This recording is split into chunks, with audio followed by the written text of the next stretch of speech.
तमिल, उड़िया या बंगाली, जब हम इन संस्कृतियों के बारे में सोचते हैं तो ऐसा लगता है ना, कि ये तो हमेशा से ऐसी ही थी, मतलब सदियों से, बिना किसी बदलाव के। पर सच तो कुछ और ही है। असल में हर संस्कृति एक बहती हुई नदी जैसी होती है, जो समय के साथ अपना रास्ता खुद बनाती है और बदलती भी रहती है। तो सवाल ये उठता है कि किसी भी जगह की, किसी भी इलाके की संस्कृति आखिर बनती कैसे है? क्या वो बस हमेशा से वैसी ही थी, या फिर उसे वक्त ने, वहाँ के लोगों ने और बाहर से आए नए नए विचारों ने मिलकर गढ़ा है? चलिए आज इसी दिलचस्प गुत्थी को सुलझाते हैं। और इसे समझने के लिए ना, हम भारत के कुछ खास कोनों का सफर करेंगे। हम चलेंगे दक्षिण में केरल, पूरब में उड़ीसा और बंगाल, और पश्चिम में राजस्थान। इन्हीं जगहों पर हम अपनी आंखों से देखेंगे कि संस्कृतियां असल में बनती कैसे हैं। और असल में यही तो इस पूरी कहानी का निचोड़ है कि संस्कृतियों कभी भी एक जगह ठहरी हुई नहीं होती, वो तो हमेशा बनती हैं, बदलती रहती हैं। सोचिए, एक ऐसी जगह जहां स्थानीय रंग और बाहर से आए नए विचार एक दूसरे में ऐसे घुल-मिल जाते हैं कि कुछ बिल्कुल नया ही बन जाता है।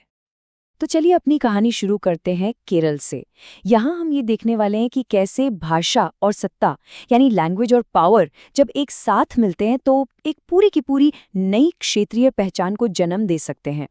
तो देखिए, बात है 9वीं सदी की। केरल में चेर राजाओं ने एक ऐसा कदम उठाया जो उस वक्त के लिए किसी क्रांति से कम नहीं था। उन्होंने अपने सारे सरकारी आदेशों और शिलालेखों के लिए संस्कृत को नहीं, बल्कि आम लोगों की भाषा यानी मलयालम को चुना।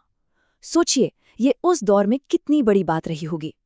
पर मजे की बात यह है कि उन्होंने संस्कृत को पूरी तरह छुड़ा भी नहीं, बल्कि उसे भी अपने साथ लेकर चले। और इस मिलावट का, इस संगम का एक सबसे शानदार उदाहरण हमें मिलता है एक साहित्यिक शैली में, जिसे कहते हैं मणि प्रवालम। इसका मतलब क्या है? इसका मतलब है हीरे और मूंगे। नाम से ही अंदाजा लग रहा है ना, कि ये दो अलग अलग भाषाओं के एक साथ इस्तेमाल की तरफ इशारा कर रहा है। तो यहाँ हीरे क्या थे? हीरे थी संस्कृत विद्वानों की, बड़े बड़े महाकाव्यों की भाषा। और मूंगे, मूंगे थी मलयालम, यानी आम लोगों की जुबान।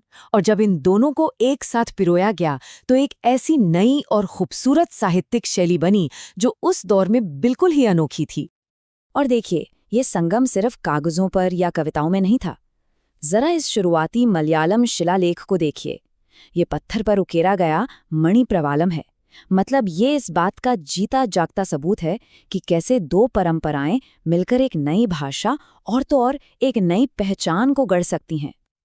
अच्छा, तो ये तो हुई भाषा की कहानी। अब भाषा से आगे बढ़कर धर्म की दुनिया में चलते हैं। अब हम ये देखेंगे कि कैसे शक्तिशाली राजाओं की मदद से धार्मिक परंपराएं एक बहुत ही मजबूत क्षेत्रीय पहचान बना सकती हैं। और इसका सबसे बढ़िया उदाहरण हमें मिलता है उड़ीसा में। हमारी अगली कहानी है उड़ीसा के जगन्नाथ देवता की, जिनका नाम ही है दुनिया का मालिक। पर यहाँ सबसे दिलचस्प बात क्या है पता है? वो ये कि जगन्नाथ की शुरुआत दरअसल एक स्थानीय कबीलाई देवता के तौर पर हुई थी। और शायद यही वजह है कि उनकी मूर्ति आज भी लकड़ी की ही बनती है। लेकिन धीरे धीरे वक्त के साथ उन्हें भगवान विष्णु का ही एक रूप मान लिया गया।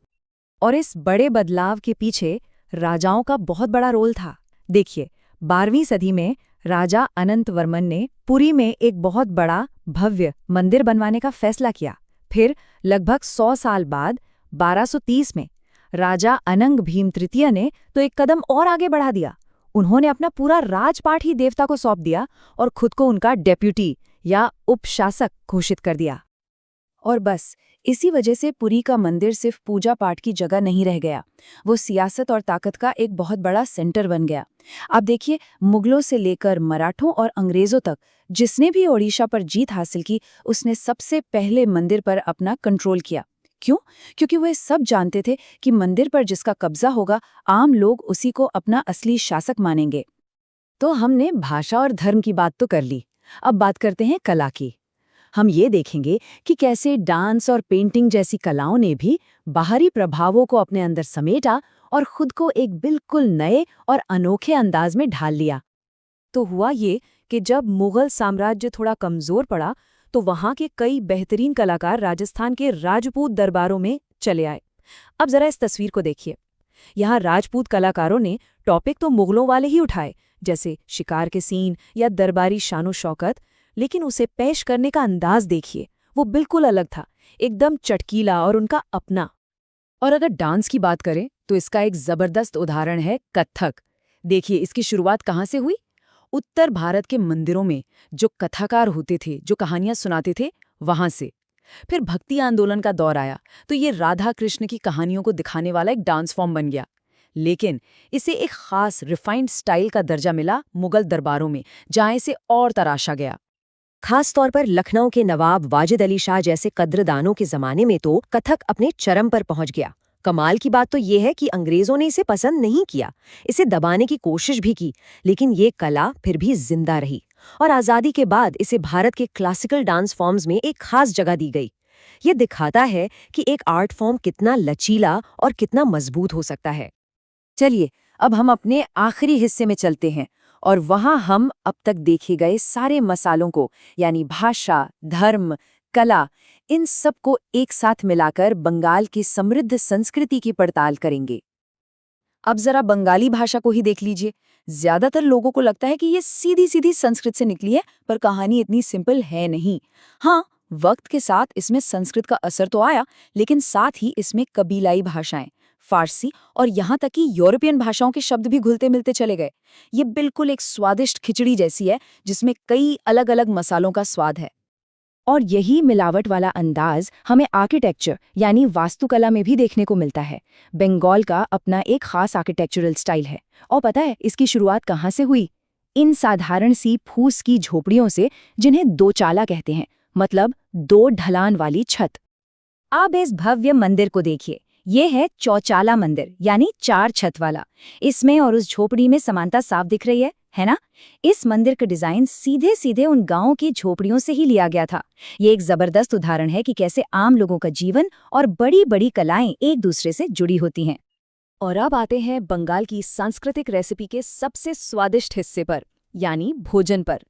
मंदिरों की दीवारों पर वैसे तो धार्मिक कहानियां होती थीं, लेकिन अक्सर उन पर आम जिंदगी की झलक भी मिलती थी, और खास तौर पर खाने की। अब देखिए, बंगाल नदियों का इलाका है, तो वहाँ चावल और मछली की कोई कमी नहीं, और इसीलिए मछली बंगाल की पहचान का एक ऐसा हिस्सा बन गई जिसे आप इस मंदिर की पट्टी पर भी बना हुआ देख सकते हैं। मछली की पॉपुलैरिटी इतनी ज्यादा थी कि उसने धार्मिक नियमों को भी प्रभावित कर दिया। आमतौर पर क्या होता है कि ब्राह्मणों को मांसाहारी भोजन की इजाजत नहीं होती, लेकिन बंगाल में लिखे गए 13वीं सदी के एक संस्कृत ग्रंथ बृहद धर्म पुराण में वहां के स्थानीय ब्राह्मणों को कुछ खास किस्म की मछली खाने की छूट दे दी गई। तो हमने क्या देखा? भाषा, धर्म, इमारतें और यहाँ तक कि खाना, ये सब वो चीजें हैं जो सदियों से एक दूसरे में मिलती जुलती रहती हैं और एक ऐसा अनोखा मिश्रण तैयार करती हैं जिसे हम किसी क्षेत्र की संस्कृति कहते हैं। और ये पूरी बातचीत हमें एक आखिरी सवाल के साथ छोड़ जाती है कि हमारी अपनी संस्कृतियों में ऐसे कौन कौन से छिपे हुए इतिहास घुले मिले हुए हैं जिन पर शायद हमने कभी ध्यान ही नहीं दिया।